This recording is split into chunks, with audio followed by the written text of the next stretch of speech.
Hello everyone. तो आज हम शुरू करेंगे हिंदी में जो वस्तुनिष्ठ प्रश्न होते हैं अर्थात ऑब्जेक्टिव जो क्वेश्चन होते हैं उनका। तो आज हम आपके सामने वस्तुनिष्ठ क्वेश्चनों का ऑब्जेक्टिव क्वेश्चनों का हम क्या करेंगे, मैराथन रखेंगे, यानी कि पूरे लगभग 100 क्वेश्चन को हम क्या करेंगे, सॉल्व करेंगे। ठीक है, तो आइए बिना किसी देर के साथ हम लोग शुरू करने जा रहे हैं। तो 100 प्रश्नों की श्रृंखला जिसमें हम लोग ये क्या है, तो हिंदी साहित्य की टॉप 100 जो ऑब्जेक्टिव क्वेश्चन है वो यही है। अगर आप ये सारे क्वेश्चन कर लेते हैं, उनको तैयार कर लेते हैं, आराम से आपके पेपर में जो होगा वो फंस जाएगा। साहित्य से सारे रिलेटेड जो भी क्वेश्चन आएंगे वो आपके फंस जाएंगे। ठीक है, तो ये शुरू करते हैं क्वेश्चन नंबर पहला। तो कहता है क्वेश्चन नंबर पहला कि हिंदी साहित्य के आरंभिक युग को आदिकाल के नाम से किसे अभिहित किया गया है। ठीक है, अभिहित किया है। तो जो आरंभिक युग है उसको आदिकाल का जो नाम दिया गया वो किसके द्वारा दिया गया, तो उसका नाम हो जाएगा हजारी प्रसाद द्विवेदी। ठीक है, हजारी प्रसाद द्विवेदी। दूसरा क्वेश्चन देखिए, दूसरा क्वेश्चन है कि हिंदी का प्रथम कवि किसे माना गया है। हिंदी में जो प्रथम कवि हैं वो किसे माना गया है, तो ये हो जाएगा सरवपाद को माना गया। क्या इसको, सरवपाद को। आगे बिसल देव रासव के रचयिता कौन है, बिसल देव रासव के रचयिता कौन है, तो इसका आंसर हो जाएगा नरपति नाला, नरपति नाला। फिर है पडम चिरयू किसकी रचना है, तो स्वयंभू की। किसकी रचना है, स्वयंभू की। करा कि आदिकाल में खड़ी बोली को काव्य भाषा बनाने वाले प्रथम कवि का नाम लिखिए। आदिकाल में खड़ी बोली के काव्य अर्थात कि आदिकाल में खड़ी बोली के जो काव्य करते थे वो कौन करते थे, तो इनका आंसर हो जाएगा अमीर खुसरो। कौन, अमीर खुसरो। करा किस कवि को मैथिल कोकिल कहा गया है, मैथिल कोकिल, तो इसका आंसर हो जाएगा विद्यापति। क्या हो जाएगा, विद्यापति। कहता है कि सरवपाद की सर्वाधिक प्रसिद्ध रचना कौन सी है, कौन सी है, तो दोहा कोश। और आपको पहले ही हम लोग पढ़े थे कि सरवपाद जो है वो क्या माना गया, सरवपाद को, तो हिंदी का प्रथम कवि माना गया है। ठीक है, हिंदी का प्रथम कवि। आइए बढ़ते हैं आगे। कहता कि हिंदी साहित्य के किस काल को हिंदी साहित्य का स्वर्ण युग कहा गया है। हिंदी साहित्य का स्वर्ण युग हिंदी के किस काल को कहा गया है, तो इसका जो आंसर होगा वो हो जाएगा भक्ति काल। क्या हो जाएगा, भक्ति काल।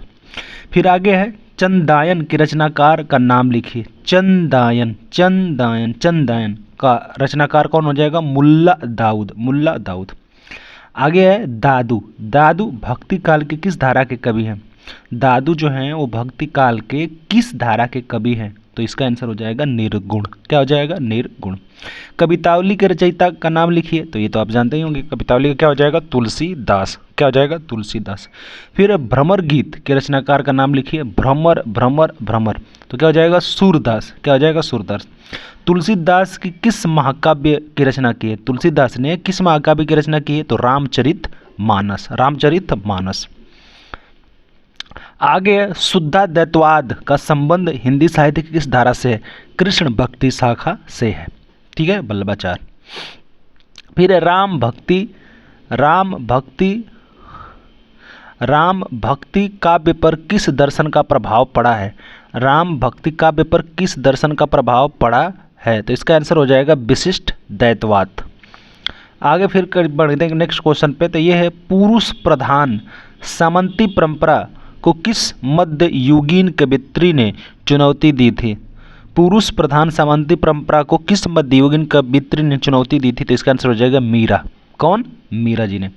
आगे आचार्य रामचंद्र शुक्ल ने उत्तर मध्यकाल को कौन सा नाम दिया था, उत्तर मध्यकाल को किसने, तो आचार्य रामचंद्र शुक्ल ने। तो क्या हो जाएगा, उत्तर मध्यकाल को क्या नाम दिया था, तो रीतिकाल। क्या, रीतिकाल। रीतिकाल को कौन सा काल बताया गया था, तो उत्तर मध्यकाल। किसने बताया था, तो आचार्य रामचंद्र शुक्ल।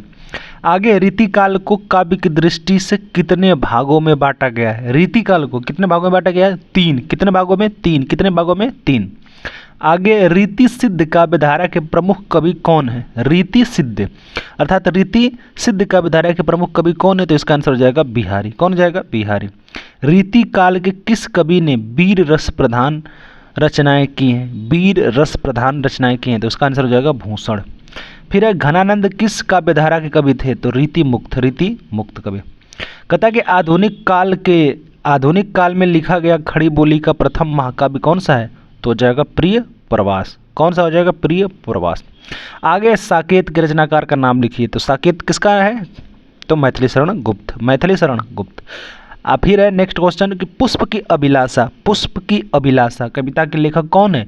तो माखनलाल चतुर्वेदी, माखनलाल चतुर्वेदी किसका? तो पुष्प की अभिलाषा।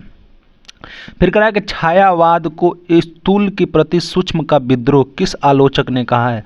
तो डॉक्टर नगेंद्र ने, डॉक्टर नगेंद्र ने। कामायनी में किस दर्शन की अभिव्यक्ति हुई है? कामायनी जो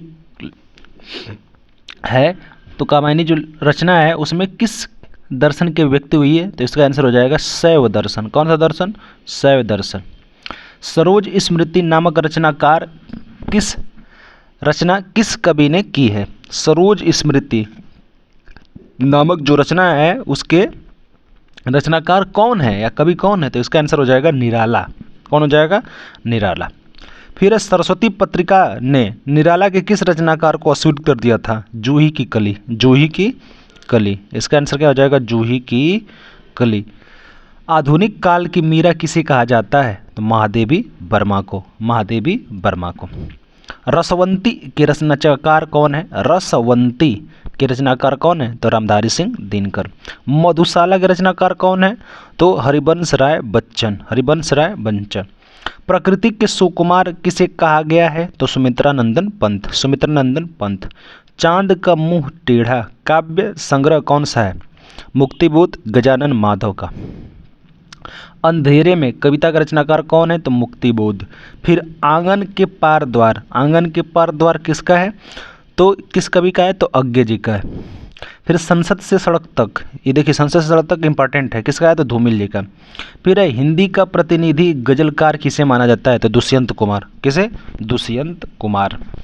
सबरी नामक प्रकृति की रचयिता कौन है? तो जगदीश गुप्त। विश्वास बढ़ता ही गया कविता किसने लिखा है? तो शिवमंगल सिंह सोमन। बादल को घिरते देखा कविता का रचयिता का नाम लिखिए, तो नागा अर्जुन। फिर है आगे चिंतामणि, कौन सा? चिंतामणि किसके किसके निबंधों का संकलन है? तो आचार्य रामचंद्र शुक्ल का, आचार्य रामचंद्र शुक्ल का जो है निबंधों का संकलन कौन सा है? तो चिंतामणि। आंगन का पक्षी और बंजारा मन निबंध संग्रह के लेखक का नाम बताइए। आंगन का पंछी और बंजारा मन निबंध संग्रह के लेखक का नाम लिखिए, तो हो जाएगा विद्यानिवास मिश्र, विद्यानिवास मिश्र। उसने कहा था कहानी के लेखक कौन थे? चंद्रधर शर्मा गुलेरी। उसने कहा था कहानी के लेखक कौन थे? तो इसका हो जाएगा चंद्रधर शर्मा गुलेरी। मानसरोवर किसकी कहानियों का संग्रह है? प्रेमचंद्र। किसकी कहानियों का संग्रह है? तो प्रेमचंद। स्मृति की रेखाएं नामक संग्रह किसने लिखा है? महादेवी वर्मा। अंधेरी नगरी नाटक का लेखक कौन है? अंधेरी नगरी नाटक का लेखक कौन है? भारतेंदु हरिश्चंद्र, भारतेंदु हरिश्चंद्र। एक और द्रोणाचार्य नाटक के लेखक का नाम लिखिए। एक और द्रोणाचार्य नाटक के लेखक का नाम कौन हो जाएंगे? तो हो जाएंगे शंकर शेष, शंकर शेष। जल टूटता हुआ उपन्यास किसने लिखा है? तो रामदास मिश्र, रामदास मिश्र। जल टूटता हुआ रामदास मिश्र। फिर है बेतवा बहती रहती है, बेतवा बहती रही उपन्यास के लेखक का नाम है मैत्रेय पुष्या, मैत्रेय पुष्या। दूसरी परंपरा की खोज किसकी रचना है? तो डॉक्टर नामवर सिंह, डॉक्टर नामवर सिंह। देखिए पेपर में आपको ऐसा भी मिल सकता है कि परमाल रासो कि कवि का क्या नाम है, उसमें आप 4 ऑप्शन दे दे। चंद्रबरदाई, नरपति नाल है, जगनिक, दलपति विजय। तो इसका आंसर हो जाएगा जगनिक। क्या हो जाएगा? जगनिक। हिंदी साहित्य के आदिकाल को सिद्ध सामंत काल किसने कहा था? तो आदिकाल को सिद्ध सामंत काल किसने कहा था? तो राहुल सांकृत्यायन ने। इसमें 4 ऑप्शन मिल जाएगा, रामचंद्र शुक्ल, राजकुमार, रामकुमार वर्मा, राहुल सांकृत्यायन, डॉक्टर नगेंद्र। तो इसका आंसर हो जाएगा राहुल सांकृत्यायन। आचार्य रामचंद्र शुक्ल ने हिंदी का प्रथम महाकाव्य किसे माना है? आचार्य रामचंद्र शुक्ल के अनुसार हिंदी का प्रथम महाकाव्य कौन है? ठीक है, यह किसे माना गया है? तो इसका आंसर हो जाएगा कीर्ति पातिका, पद्मावत, पृथ्वीराज रासो या प्रिय प्रवास। तो इसका आंसर हो जाएगा पृथ्वीराज रासो। किसके अनुसार? तो रामचंद्र राम शुक्ल के अनुसार। फिर है हिंदी साहित्य का दूसरा इतिहास किसने लिखा है? हिंदी साहित्य का दूसरा इतिहास, इसमें हो जाएगा मिश्र बंधु, राजकुमार शर्मा, गणपति चंद्र गुप्त या बच्चन सिंह। तो इसका आंसर हो जाएगा हिंदी साहित्य का दूसरा इतिहास किसने लिखा है? तो बच्चन सिंह ने लिखा है। किसने? बच्चन सिंह। फिर है बीजक, बीजक के रचयिता का नाम क्या है? सूरदास, कबीरदास, जायसी, दयाल। तो इसका आंसर हो जाएगा कबीरदास। फिर निम्नलिखित में से कौन सी रचना जायसी की नहीं है? तो पद्मावत है, अखरावट है, आखिरी कलाम भी है, अर्थात चंदायन इसमें आंसर हो जाएगा। अर्थात चंदायन जो है वो मलिक मोहम्मद जायसी की रचना नहीं है। फिर है भारत में भक्ति का स्रोत कहाँ से प्रस्फुटित होकर उत्तर भारत में आया? तो पूरब से, पश्चिम से, सिंध से, दक्षिण से। इसका आंसर हो जाएगा दक्षिण से। कहता है कि संतन को कहा शिकारी सोकाज, किसकी पंक्ति है? संतन को कहा शिकारी सोकाज, इसका मतलब इसका आंसर कौन सा हो जाएगा? सूरदास, कुंभन दास, चतुर्भुज दास, तुलसीदास। तो इसका आंसर हो जाएगा कुंभन दास। नानक किस काव्य धारा के कवि थे? सूफी, राम काव्य, संत काव्य, कृष्ण काव्य। तो हो जाएगा संत काव्य। क्या हो जाएगा? संत काव्य। मानुष प्रेम भयो बैकुंठी किस कवि की पंक्ति है? मानुष प्रेम भयो बैकुंठी, तो दादू की, मुल्ला दाऊद की, कुतुबुन की या जायसी की? तो इसका आंसर हो जाएगा जायसी। भ्रमर गीत देखिए पीछे आया था, भ्रमर गीत के रचयिता कौन है? तुलसीदास, सूरदास, बिहारी, कबीरदास। तो इसका आंसर हो जाएगा सूरदास। क्या हो जाएगा? सूरदास। फिर है सैयद इब्राहिम ने कृष्ण भक्ति के प्रभाववश अपना नाम रख लिया, यानी कि सैयद इब्राहिम इनका नाम था, लेकिन कृष्ण के प्रेम में, कृष्ण की भक्ति में आकर इन्होंने अपना नाम क्या रख लिया? कृष्णदास, रामदास, रसखान, प्रेमदास। क्या रख लिया? तो रसखान रख लिया। क्या? रसखान। नाम क्या था इनका? सैयद इब्राहिम। सैयद इब्राहिम नाम था, लेकिन अपना नाम क्या रखा? रसखान। क्या? रसखान। पुष्टि मार्ग जहाज, पुष्टि मार्ग का जहाज किस कवि को कहा गया? पुष्टि का मार्ग का जहाज कहा गया है। किसको? कबीरदास, सूरदास, तुलसीदास, केशवदास। तो इसका आंसर हो जाएगा सूरदास। अकबर के दरबार के किस अकबर के दरबार के किस सदस्य ने दोहावली की रचना की? किसने की? बीरबल, रहीम, तानसेन, इनमें से कोई नहीं। देखिए बीरबल जो था तो वो तो उनका मंत्री था, लेखक तो था नहीं। तानसेन जो थे वो संगीतकार थे, गीत गाते थे, वो तो है नहीं। तो इसका आंसर हो जाएगा कौन सा? रहीम। क्या हो जाएगा? रहीम। विश्वनाथ प्रसाद मिश्र रीतिकाल को क्या नाम दिया है? तो इसका आंसर क्या हो जाएगा? रीतिकाल का नाम क्या दिया था? विश्व जो प्रसाद मिश्र जी थे वो क्या नाम दिए थे? तो इसका नाम दिए थे अलंकृत काल। क्या दिए थे? अलंकृत काल दिए थे। आइए आगे बढ़ते हैं। रीति मुक्त काव्य धारा के प्रमुख कवि हैं रीति मुक्त के, तो कौन सा हो जाएगा? घनानंद। याद रखेंगे आप। रामचंद्रिका के रचयिता का नाम क्या है? केशवदास। रामचंद्रिका रचयिता का नाम जो है कौन है? तो केशवदास है। आगे है पद्माकर रीतिकाल की किस काव्य धारा के कवि हैं? पद्माकर, तो रीतिबद्ध। रीतिबद्ध। फिर निम्नलिखित में से कौन सी रचना मैथिली शरण गुप्त की है? मैथिली शरण गुप्त की है। प्रिय प्रवास, साकेत, लहर, उर्वशी। तो इसका आंसर हो जाएगा साकेत। क्या हो जाएगा? साकेत। फिर है 70 नंबर पे पहुँचते हैं अब। कौन सा कवि एक भारतीय आत्मा के नाम से प्रसिद्ध है? भारत की आत्मा। ठीक है, किसे कहा जाता है भारत की आत्मा? तो माखनलाल चतुर्वेदी। माखनलाल चतुर्वेदी। इनमें से कौन सा कवि छायावादी है? तो छायावादी जो है हरिवंश राय बच्चन, जयशंकर प्रसाद, अज्ञे या धूमिल। तो इसका आंसर हो जाएगा जयशंकर प्रसाद। भारत में प्रगतिशील लेखक संघ की स्थापना कब हुई थी? आपके सामने ये 4 ऑप्शन रखेंगे हैं, तो इसमें से हमारा हो जाएगा आंसर नंबर कौन सा? पहला हो जाएगा। कौन सा हो जाएगा? पहला। पहला। देखिए प्रगतिवाद किस दर्शन से प्रभावित है? प्रगतिवाद किस दर्शन से प्रभावित है? तो अस्तित्ववाद, मार्क्सवाद, गांधीवाद या मनोविश्लेषणवाद। तो इसका आंसर हो जाएगा मार्क्सवाद। प्रगतिवाद मार्क्सवाद से प्रभावित है। प्रयोगवादी काव्यधारा का प्रारंभ किस पुस्तक के प्रकाशन से माना जाता है? तो इसका आंसर माना जाएगा तार सप्तक। तार सप्तक। अज्ञे का उपन्यास का शीर्षक है शेखर एक जीवनी। अंधा युग, किसके अंधा युग के रचनाकार कौन है? तो भारतेंदु, नरेश मेहता, धर्मवीर भारती, दोमिल। तो यह हो जाएगा धर्मवीर भारती। मुक्तिबोध के काव्य संग्रह का नाम है बाग, संसद से सड़क तक, चांद का मुंह टेढ़ा, कुआं नदी। तो क्या हो जाएगा? चांद का मुंह टेढ़ा। पहाड़ पर लालटेन किस काव्य संग्रह है? किसका काव्य संग्रह है? पहाड़ पर लालटेन, उदय प्रकाश। उदय प्रकाश। साये में धूप के रचनाकार कौन है? तो साये में धूप के रचनाकार हैं दुष्यंत कुमार। भारतेंदु हरिश्चंद्र के नाटक का शीर्षक है अंधेर नगरी। अंधेर नगरी। सरस्वती के संपादक इनमें से कौन थे? महावीर प्रसाद द्विवेदी। महावीर प्रसाद द्विवेदी। फिर आचार्य रामचंद्र शुक्ल का निबंध संकलन इनमें से कौन सा है? आचार्य रामचंद्र शुक्ल का निबंध संकलन में से कौन सा है? अशोक के फूल, चिंतामणि, विचार और वितरक, रस रंजन। तो इसका आंसर हो जाएगा चिंतामणि। पगडंडियों का जमाना किस व्यंग्यकार का व्यंग्य संग्रह है? देखिए, व्यंग्यकार का मतलब क्या होता है? किसी सी बात को व्यंग्य तरीके से कहा जाए। व्यंग्य तरीके से मतलब है कि उस बात की अवहेलना किया जाए, उस चीज़ पर आदमी को मतलब ताना जैसे मारा जाए, तो उसे व्यंग्यकार कहते हैं। फिर है बंग महिला की कहानी का नाम। बंग महिला की कहानी का नाम किसके द्वारा लिखा गया है? तो किस्सा तोता मैना, उसने कहा था हार के जीत, या दुलाई वाली। तो इसका आंसर हो जाएगा दुलाई वाली। समांतर कहानी के प्रवर्तक कौन है? समांतर कहानी के प्रवर्तक प्रेमचंद, मोहन राकेश, राजेंद्र यादव, कमलेश्वर। तो इसका हो जाएगा कमलेश्वर। इनमें से कौन सा नाटक प्रसाद जी का नहीं है?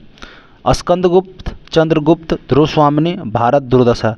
तो इसका आंसर जो हो जाएगा वो हो जाएगा भारत दुर्दशा। आषाढ़ का एक दिन नाटक के नाटककार का नाम क्या है? शंकर शेष, मोहन राकेश, लक्ष्मी नारायण लाल, उदय शंकर भट्ट। तो हो जाएगा मोहन राकेश। आठवां सर्ग नाटक के रचयिता के लेखक कौन है? तो आठवां सर्ग का जो हो जाएगा वो हो जाएगा सुरेंद्र वर्मा। क्या हो जाएगा? सुरेंद्र वर्मा। बकरी नाटक के नाटककार का नाम लिखिए। तो बकरी के नाटक के नाटककार कौन है? तो सर्वेश्वर दयाल सक्सेना।